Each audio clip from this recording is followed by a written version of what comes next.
캄캄한 밤에 외출했다가 집에 들어오면 제일 먼저 뭘 해야 될까요? 먼저 불을 켭니다. 왜냐하면 어둡기 때문이죠. 안 보이니까요. 불을 켜서 어두움을 몰아내야 합니다. 밝아지면 비로소 보이게 되고요. 보이면 좀 안심이 돼요. 우리 인생에요. 어둠 속에 이 조명이 비춰지는 일이 필요해요. 그래야 여러분들이 알지 못하는 청소년 시절을 보다 안전하게 갈 수 있고 보다 용기 내서 갈 수 있어요. 두려움과 이 모든 어려움들을 떨쳐내고요. 당당하게 걸어갈 수 있습니다. 우리는 요즘 성막에 대한 이야기를 계속 이어가고 있습니다. 동쪽으로 난 문을 통과해서 들어가면 건물이 하나 나오는데 성막이라고 이야기해요.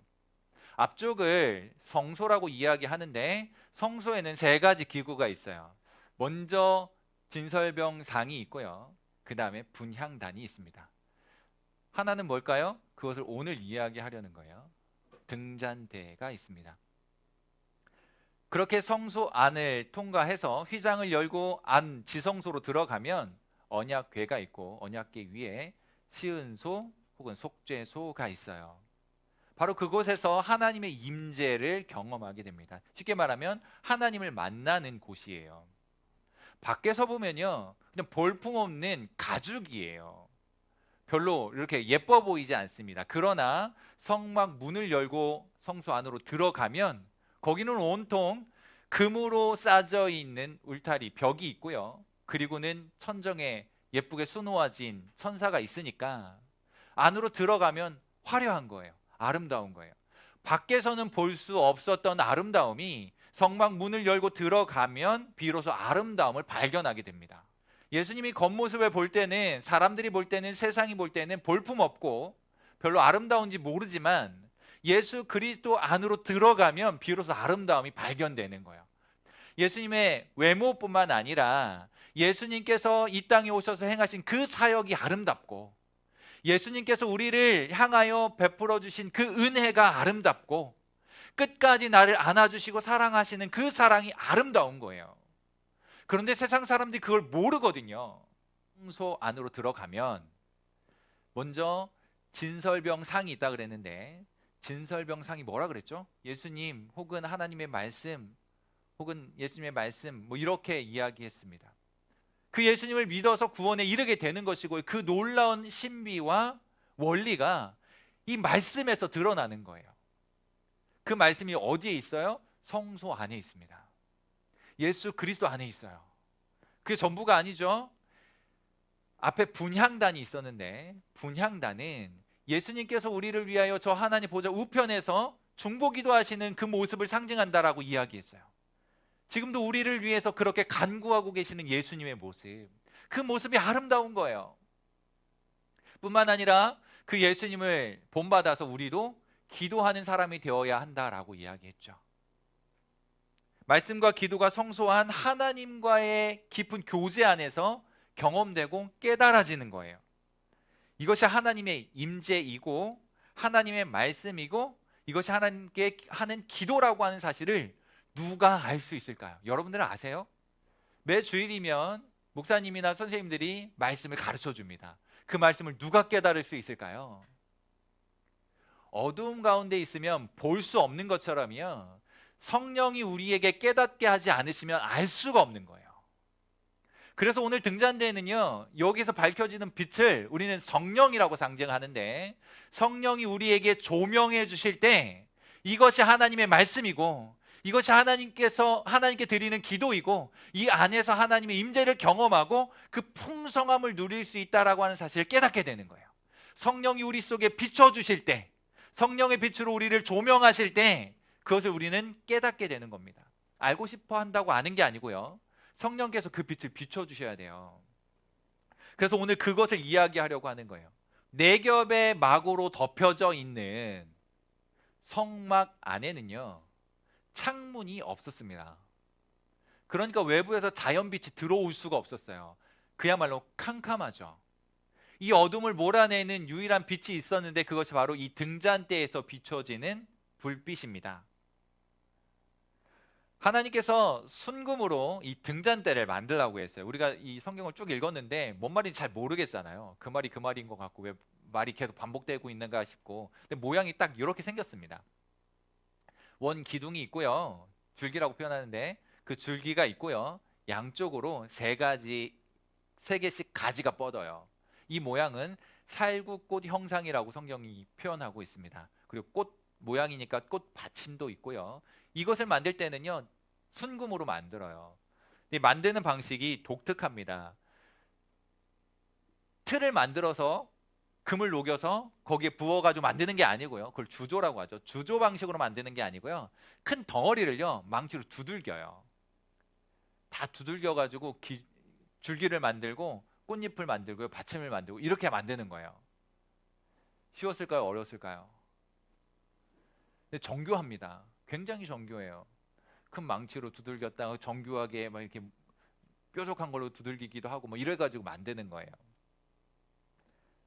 그리고 이 등잔대를 만들 때는요, 금 한 달란트를 사용하거든요. 이 금 한 달란트가 얼마 정도 되는지 아세요? 6.8kg입니다. 6.8kg이 오늘날 돈이라고 하는 금 단위 있잖아요. 그 돈 단위로 헤아려 보면 1만 1,000돈 정도 돼요. 엄청나죠? 네. 등잔대의 역할은 빛을 비추는 겁니다. 이미 알고 있는 것처럼 성막 안엔 자연빛이 들어오지 않아요. 창문이 없었기 때문이죠. 등잔대가 빛을 비추어야 제사장들이 들어가서 거룩한 직무를 수행할 수가 있었어요. 여기에 불을 밝히게 되는데, 불을 밝히기 위해서는요, 기름이 있어야 되잖아요. 그러니까 등유가 있거나 알코올이 있어서 뭐 알코올 램프처럼 불을 비추는 그런 시대가 아니었단 말이죠. 3,500년 전이거든요. 무슨 기름을 썼냐면요, 올리브유를 쓰는 거예요. 출애굽기 27장이나 레위기 24장에는요, 감람으로 짠 순수한 기름으로 불을 밝혀라라고 이야기하고 있어요. 이 순수한 기름을 한번 생각해 보죠. 우리 성경에는요, 이걸 짜다, 짠으로 표현하고 있는데, 예전에 보았던 개역 한글 성경, 개역 한글판에는 감나무로 찧어낸 기름으로 표현하고 있고, 지금 성경은 감나무에서 짠 기름으로 되어 있어요. 찢는 게 뭐예요? 돌에다 두고요, 돌을 이렇게 찢는 거예요. 이게 찢는 거거든요. 감람 나무 열매, 올리브죠. 올리브를요, 돌로 탁 칩니다. 이걸 찢는다고 하거든요. 탁 치면 깨지겠죠. 깨지면서 감람에 기름이 풍부하게 머금고 있기 때문에요, 기름이 모여져요. 하나를 짜면 뭐 얼마 안 나오겠지만 감람나무 열매를 많이 모아가지고 찝니다. 막 으깨는 게 아니에요. 찝니다. 그러면 자연스럽게 흘러나오는 기름들이 모아져서 순수한 기름이 되는 거예요. 거기에 불순물이 들어가지 않도록, 찌꺼기가 들어가지 않도록 잘 걸러냅니다. 그러니까 빨래 짜듯이 이렇게 짜는 게 아니고요, 맷돌로 갈아서 하는 게 아니고요, 툭툭 찢는 거예요. 툭툭 찌어가지고 거기서 스며 나오는 그 기름을 모은 게 순결한 순수한 올리브유가 되는 거예요. 이렇게 순수한 기름을 가지고 불을 비추면요, 끓음이라고 하죠. 그름이 최소화되는 거예요. 맑고 맑은 빛이 빛나는 겁니다. 성경에서 말하는 이 기름은, 순수한 기름은 특별히 성령을 상징한다고 많은 학자들이 동의하고 있어요. 목사님도 동의합니다. 성령에 의해서 밝혀지는 빛, 이것이 등잔대에서 켜지는 거예요. 다른 불순물이 포함되지 않은 순수한 기름에서 밝혀지는 빛, 그 빛을 밝혀져서 그 빛을 받아서 하나님의 말씀도 깨닫고 하나님께 기도도 드려지게 되는 거예요. 다른 불순물이 포함되지 않은 성령의 도우심을 따라 하나님의 말씀도 깨닫고 성령의 도우심을 따라 하나님 앞에 기도할 수 있게 되는 거예요. 그래서 우리가요, 이 성령의 도우심을 힘입는 것이 굉장히 중요합니다. 여러분들이 이 청소년기를 살아가는 동안 내가 내 힘으로 살아가는 것이 아니라 내 지식과 내 상식으로 살아가는 게 아니라 성령이 인도하시고 이끌어 가시는 삶을 살아가는 것이 굉장히 중요하다는 거예요. 사랑하는 여러분, 성령의 인도하심을 받으며 살아가실 수 있기를 바랍니다. 그래야 승리할 수 있어요. 그래야 형통한 인생 걸어갈 수 있습니다. 그래야 행복을 노래할 수 있고요. 그래야 만족한 인생이 될 수 있어요. 성령의 빛이 이 성소 안에 언제나 밝히고 있어야 됩니다. 꺼뜨려지면 안 돼요. 여기서 하나 떠오르는 생각이 있죠. 바울이 고린도 교회 성도들에게 보내는 편지에서요, 너희 몸이 성령이 거하시는 성전이라고 말씀합니다. 성령이 거하시는 성전이니까 우리 속에 성령이 거하시고 계시다는 말이잖아요. 다시 말하면 우리 속에 성령이 언제나 거하시고 그 성령이 밝게 비추어 주실 때 우리는 안전한 인생이 될 수 있고, 우리 속에 성령님이 계시기 때문에 성전이 된다는 거예요. 하나님이 우리와 함께 하시고 우리를 이끌어 가시는 인생이 되게 하신다는 말씀입니다. 자주 하는 말로 성령의 인도를 받는 인생이라고 말하게 되는 거예요. 어떻게 성령의 인도를 받게 되는지 아세요? 좀 설명해 볼게요. 그렇게 켜진 등대의 불빛이 어디를 향하여 있다라고 오늘 성경이 말씀하고 있죠? 앞을 향하여 비추어진다라고 오늘 성경이 말하고 있습니다.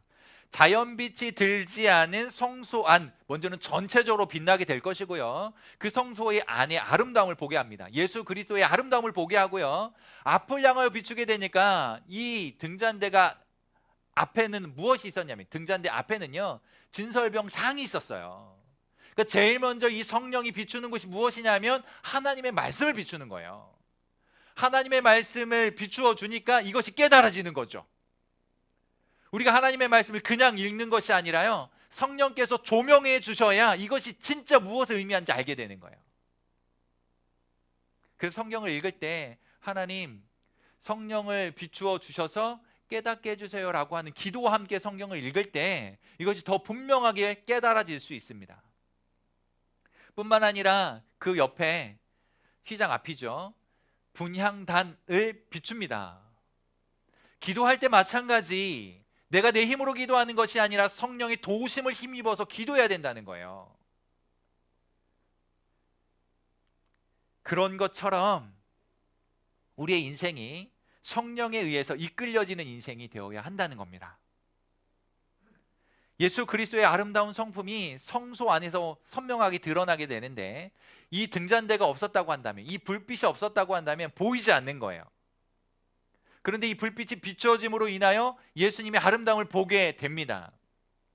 인간은요 아름다운 걸 좋아해요. 누구나 그렇습니다. 그런데 문제는 뭔지 아세요? 아름다움을 정의할 때가 문제예요.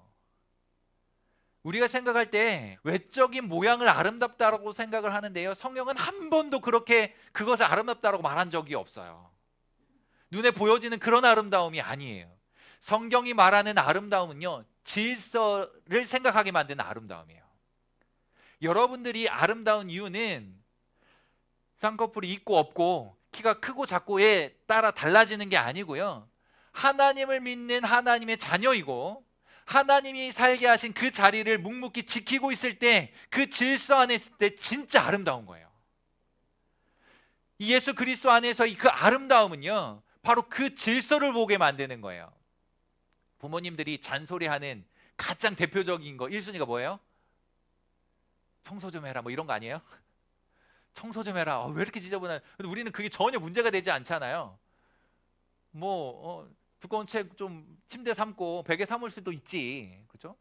그리고 좀 두터운 옷 뭐 이불로 덮을 수도 있고, 뭐 그 요로 깔 수도 있고, 뭐 그럴 수 있잖아요. 뭐 뽀얗게 쌓인 먼지 아름다운 장식품이라고 생각할 수도 있잖아요. 그게 뭐가 문제가 되겠어요? 문제가 안 되죠? 문제가 되세요? 그런 친구들은 깨끗하게 청소하고 살면 돼요. 지금 무슨 이야기 하려고 하는 거냐면요, 부모님이 잔소리하는 거 별로 좋아하지 않는데 간혹 이제 그렇게 잔소리하다가 엄마가 이제 참다 방 청소를 해주잖아요. 그 우리는 그걸 별로 안 좋아합니다. 그렇죠? 왜 안 좋아해요? 지저분한 게 좋아서 안 좋은 거예요? 청소해 놓은 상태가 싫어서, 난 지저분한 게 좋은데 이래서 청소해 놓은 걸 싫어하는 걸까요? 아닙니다. 더 정확하게는 뭐냐면요, 내 물건 엄마가 만지는 게 싫은 거예요. 깨끗한 게 별로 안 좋은 게 아니고요, 내 허락 없이 내 물건 만지는 게 싫은 거거든요. 나름대로 여러분들은 너저분한 것 같지만 다 질서 있게 놓은 거잖아요. 나는 알아요. 너저분하게 있지만 내 옷이 어디에 있는지, 내가 보아야 할 책이 어디 있는지 알거든요. 근데 엄마가 청소해 놓으면 그게 섞이는 거예요. 그 깨끗한데 내 물건을 못 찾아요. 그 우리가 아름다움이라고 생각하는 거는요, 외적인 면에 있는 것이 아니라 질서와 관련이 있습니다. 근데 사실 냉정하게 보면 깨끗한 거 싫어할 사람 없어요. 깨끗한 걸 다 좋아합니다. 그런 내가 원하는 질서들이 있는 거거든요. 그거를 볼 때 아름답다고 생각을 하고 그 안에 머물러 있기를 원하는 거예요.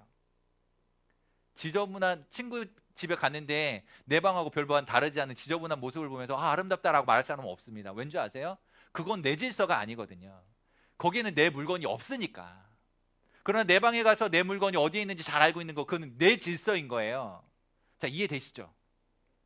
그러니까요, 우리가 아름답다라고 보여질 때는요, 내가 있어야 할 그 자리에 있을 때 아름다운 거예요.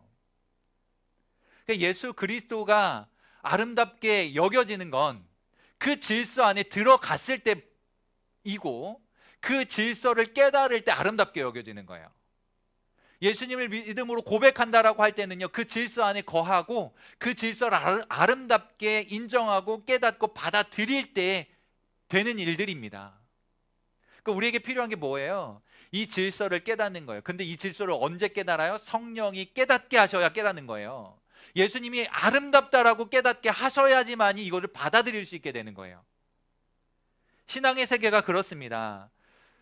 잘 정리정돈되어 있는 것을 보면서 기분 좋아하는 것처럼 그렇게 신앙의 세계도 마찬가지인 거예요. 깨달아지면 예수님의 아름다움을 보게 됩니다.